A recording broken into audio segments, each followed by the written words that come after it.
Hello everybody. In the current affairs this week, the week ended 14th of December 2025. The US Federal Reserve has cut its interest rates by 25 basis points.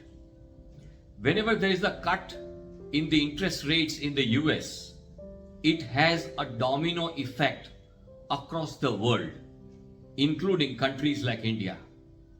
By the domino effect, what I would mean is that there would be a chain of reactions which happen and it impacts one another, and that entire impact goes deep down. But the fact also remains that this domino effect is a trickle effect.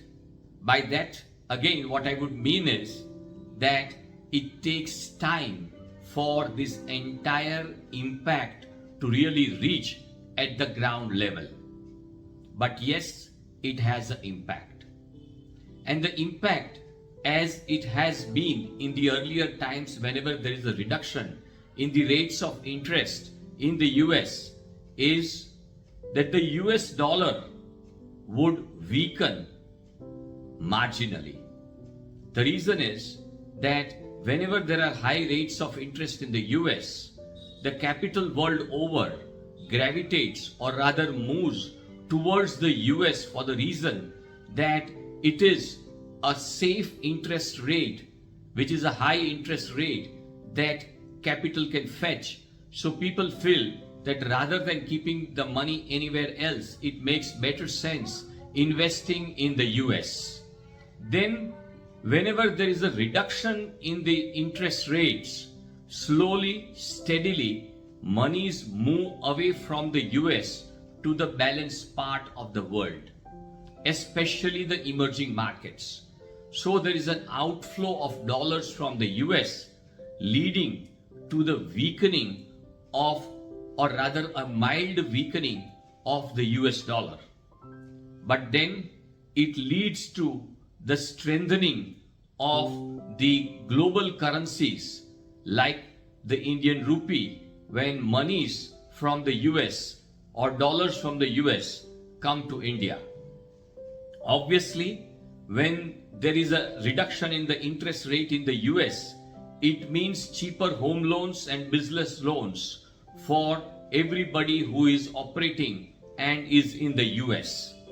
This can definitely stimulate growth for the US. Then when investments move to the emerging markets or markets outside of the US, then it leads to an improvement or the buoyancy in the markets outside the US, and especially the emerging markets, and India definitely would not be an exception to it. Cheaper loans would be available to corporates from India who are planning to borrow overseas, because interest rates in the US are considered as a benchmark whenever a decision is to be taken as to what would be the rates of interest globally. So this, in sum and substance, would definitely impact the economic cycle in which the world is as of now. Even further rate cuts in the US are expected in the immediate times to come. And the President Donald Trump is in favor of lower interest rates in the US.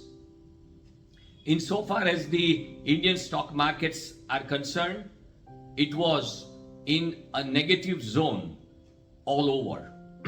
Nifty 50 was down by 0.5%, Nifty mid cap was down by 0.25%, and Nifty small cap was again down by 0.5%.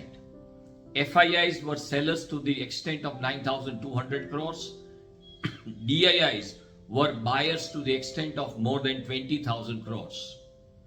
In a market which is at the low ebb, Nifty Metal was an exception, and which was up by 1.90%.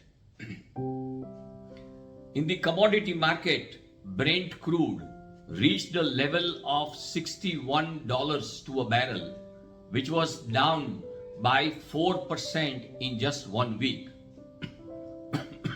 Gold and silver gained strength. Gold was up by more than 3% in India, and silver has rather jumped by 9.5% in just 1 week in India. But the interesting piece to be noted is that silver in this week in outside of India was up by just 5%. So India showed more buoyancy in the prices of silver than its corresponding prices in countries outside of India. The US dollar reached fresh highs and at the end of this week crossed a level or reached the level of 90.58 rupees to a dollar. This was a depreciation of the Indian rupee or appreciation of the US dollar by 0.71% in just 1 week. Nasdaq and S&P 500 were at a lower ebb. Nasdaq corrected by 1.61% this week and S&P 500 was down by 0.61% this week. That is all for this week. Thank you.